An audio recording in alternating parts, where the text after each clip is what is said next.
હાલો તો બધાને જય શ્રી કૃષ્ણ સીતારામ। તો અટાણ મેં હે ને ઘર બેઠા આપણી ગંગાજી ડૂબી આવ્યા। ગંગાજીનો નજારો કંઈક આવો હે જો ફરતું પાણી છે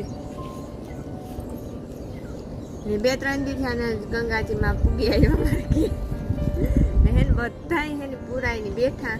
જો કે ઘરને બારણે કઈ નિહરાઈ ને ઘરને બારણે જો કે નિહરાઈ છે પણ ડેલાને બારણે નથી જોવાય એ કે પાણી છે ને એટલે ડેલે પૂગીએ ને ત્યાં જ પાણી આવે જાય ડેલામાં એટલે હે તો ડેલા બારણે જાય તો લોકો વર્તન ડૂબે જાય એવું થાય।